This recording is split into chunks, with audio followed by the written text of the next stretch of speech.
Welcome back to Little Matters. Today we're doing a little suspension work. I'm going to swap out a fork seal. Important thing first, bench vise. Here you see, there's a common ordinary vise. You get expensive clamps that see and will go around the fork. You never want to smash the fork. It'll take it out around, damage your suspension. Or if you can't get the fancy clamps, you can get rubber mount jaws. Or you go the poor man way. Just cut out some chunks of plywood and a U or a square, drop them in, then you can squeeze and it's soft and will not damage your fork. First things first is to loosen the cap. I actually did this, if you watch the first video of the disassembly, while the triple clamp was still on it, because that's a round clamp that won't smash. So I'll loosen them on the bike, so that way I'm already set and ready to go when I need to take it apart. Okay, these are dual cartridge forks. So there's an outer oil cartridge and an inner. If you break this inner part loose and pull this out, the cap, it's got a little spring on it, dump out the inner oil. When you go to refill it, it's not just simply pour oil back in. You have to pump it to bleed the oil out, to pump the piston in and out several times to get rid of all the air. Check your manual on how to do that. But today, we're gonna do a lazy poor man's fork seal, just a quick fork seal swap.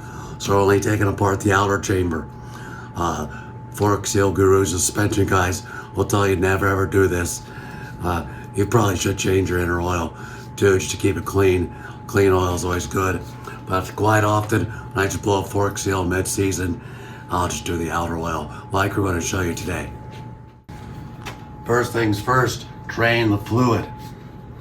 And loosen the cap all the way. Drop her down. Be very careful. And tip your fork over. Out comes our fluid. This is not bad looking fluid at all. Pretty clean. There is a chart in your manual, at least for Hondas, that tell you how long they sit to drain as to how much oil drains out. So I stopped right now. There's still be lots of oil left in the fork. So what we're going to do is we're going to flip it upside down and let them sit and let them drain for quite a bit of time and use that chart to know how much oil to put back in. We'll just drop her down like there. And I prop them so that way the tube can't slide all the way down, and I just lean it against my bench.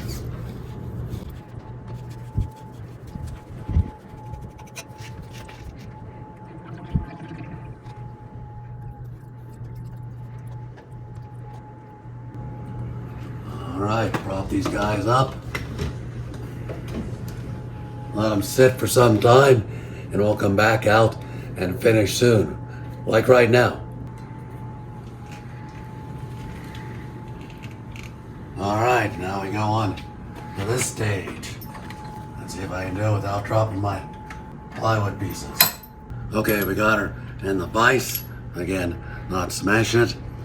And to release the inner cartridge, you take this. You do want to, you can see your clicker here. You don't want to count your clickers to see where you're at. So I'll go ahead and show you that now, even though I have most of the stuff written down already. We'll run her in all the way. 1, 2, 3, 4, 5, 6, 7, 8, 9, 10, 11, 12, 13. So 15. So that way when you're turning this, if it does change, you know where you're at. So our rebound's at 15.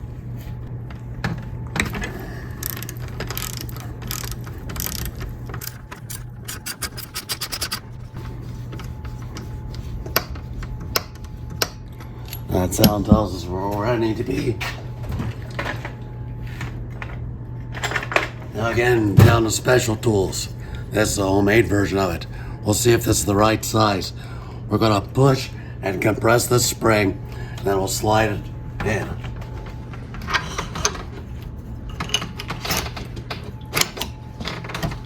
There we are. What this does is holds this cap out, so now we can take this off and get it cleaned up.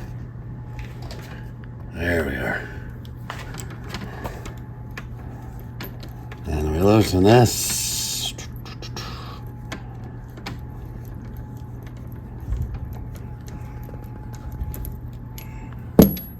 Our cap's off.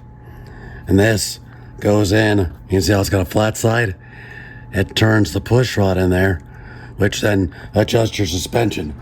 So be careful and watch the push rod there.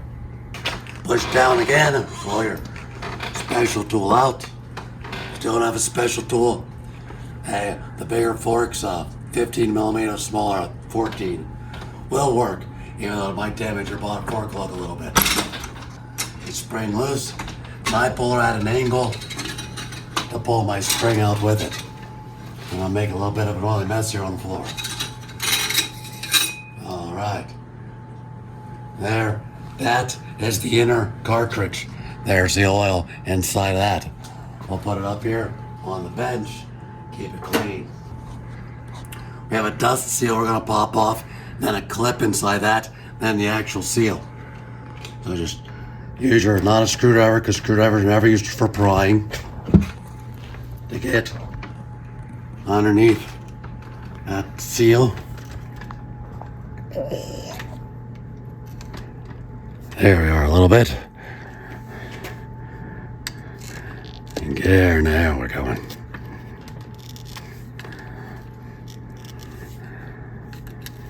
Bend that finger down. There's our dust seal out. And in here, just find the clip edges right here. Pop one out, and run around, and that'll pop out loose. Now, we treat it like a slide hammer. We're just gonna dislodge the seal from in there. So, clamped in tight, and pull away. There we go. That's plenty of time. Clean all the oil out of your tube. If you have a Boya parts washer, use that. I've also used WD-40 spray in that. Then use air to blow that out. Make sure your tube gets nice and clean. Now we have a couple different bushings for your suspension. If they are damaged, you'll want to replace them. It'll affect how well your suspension works and how well your fork seals last. I lay it out in the order I take it off. The tighter bushing, and the looser bushing, and the washer. And I always note which side the washer goes down, because there's a rolled edge and a sharp edge, especially on the Yamaha, but it doesn't really matter. So this side was out, so I'll take it and lay her down like that. Then we pull the old seal off. Pay attention to which way the seal goes. The inner cup, it's a U cup, goes like that. So you want the oil on the inside on the back, pushing that way. So you can lay it down like that too if you want. And then our inner clip. And then our dust seal.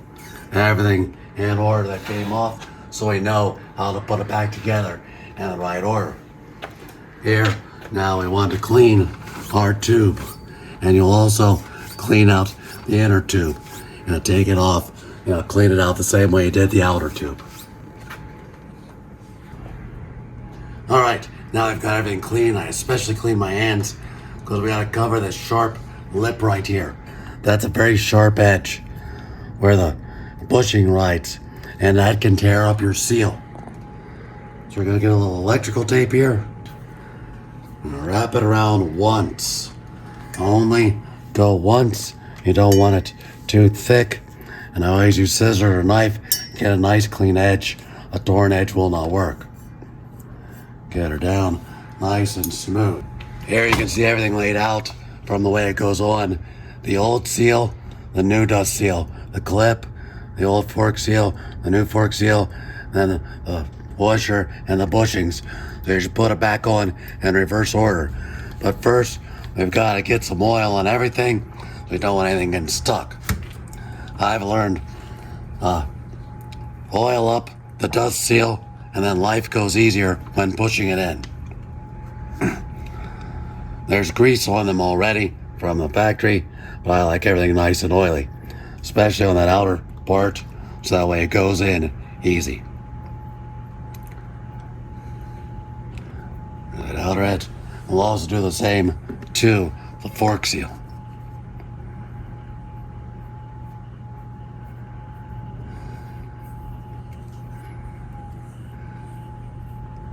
There we are.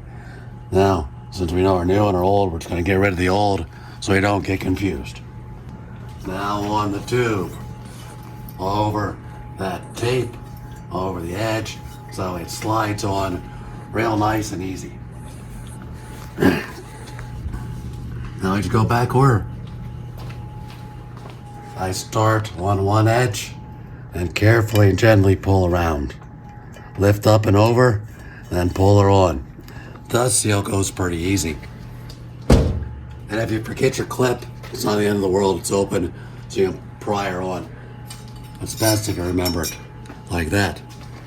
Now, the seal, we need to be gentle with the actual fork seal. So we damage this edge, it's gonna leak automatically. So gently start it, pull it down so it goes on, lift up to get the front edge over, and pull down to get her on, and we're good to go. Now we get rid of that electrical tape.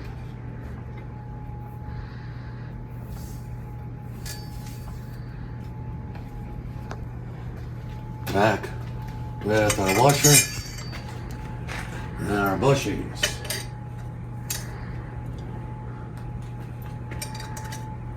Clipped in place. I got stops there. And next, looking beautiful. If everything goes well, I'll be able to show you like this. If it doesn't, I put the fork up vertical to get it going. You start her on. That first bushing goes easy. And that second bushing, you have to get the pop down inside the inner groove. So find the see how it wiggles. Try to get her lined up and get an edge started.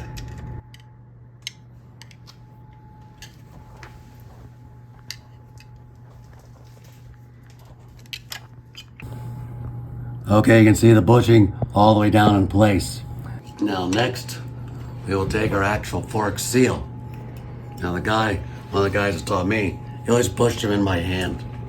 I don't know how you do it. He's way stronger than me, I guess. You know, as a little guy. But he just pushed the fork seal all the way down my hand. But I use a driver. Fork seal drivers are money worth spending. If you're cheap and can't afford one, you can take a piece of like 2.5 inch PVC, cut it in half, and kind of force it in and make it work, and tap it with a hammer. You don't want to do anything that directly damages the seal. And you hear the sound difference? That'll let you know you're fully seated. And you also should be able to see the groove that this clip goes in, down in there. You should be able to see it the whole way around when your fork seal is fully seated. If it doesn't, this won't go. Take it, draw a squeezer, pop her in. Just get it started like that. Use a screwdriver to push it down to clicks. Should click all the way. Be nice and solid.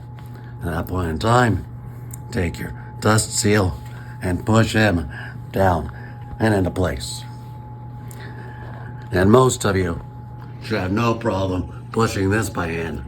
But if you're fairly extremely weak like I am, I have in the past used the fork seal driver to push her down. Let's see how that works for me.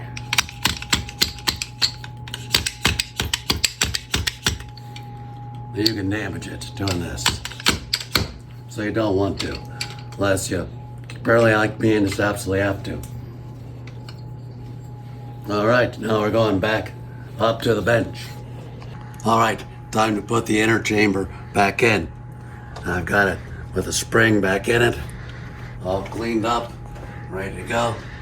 Just take her, slide her gently back in, trying to keep it as centered as possible, not banging up your bushings and beating things up. When we get to about here, then start feeling for the inner.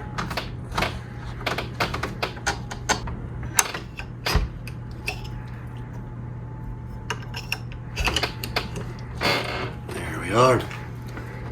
Now here, you want to make sure you have plenty of thread sticking out, because this will turn up and down. And I've learned on my 18, if you run it all the way up, your forks don't adjust. I'll put our cap back on. And here are twists on the clickers, or maybe you can't, but I can.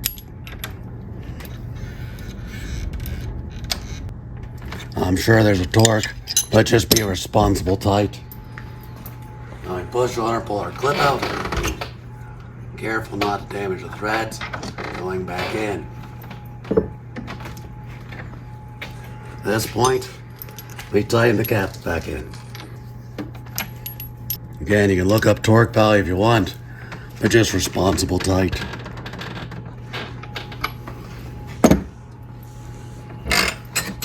Take her out of the vise. Bang her down. All right, at this point we have two options. You can drop the fork tube all the way down, pour it with oil, and measure from here to the oil level. Again, based on the drip, that'll give you an exact measurement. You just take a caliper or a tape measure down there to find exactly the oil height, which is how the serious guys will do it. The other option is to measure your oil out and then just pour it in. So I'll start the cap here, just so it doesn't slide down while we get our oil measurement set and ready to go. There's a standard oil setting from the factory and a minimum and a maximum. The amount of oil changes how your suspension works. More oil means more dampening at the bottom. It'll be a lot harsher on the bottom of the stroke and it'll be a lot harder to bottom out. Being bigger guys, I always run the maximum amount of oil. That seems to be best for me at my size. If you're a little guy, less oil might be better. Less oil will be better through the stroke and through the tight little breaker bumps. But if you're a big guy, lots of oil is kind of helpful. Also, based on your size, you need the right size spring. Now these are not stock springs. These are stiffer springs for bigger guys. You don't want to spend lots of money to have a revalve. At least spend the money to get the right size spring in it. But we're just hand tight. And like I said, we'll put it back in the triple clamp when we get the bike back together, and then I'll tighten this down again. And with my wrench, just snug. Don't go stupid tight. We're not trying to break anything. But that is how you change a fork seal on the quick and easy. I was doing this fairly often. I could do both forks on the bike to back on the bike in about a half hour. So it shouldn't take you too long. If you've never done it before, plan for maybe 2 hours. But it's pretty simple and you too can do this. Thanks for watching. Like, share, subscribe. No, really, please like our videos. Will somebody please like all the work we're putting into these videos? Help a brother out. Come on, like, share, and subscribe.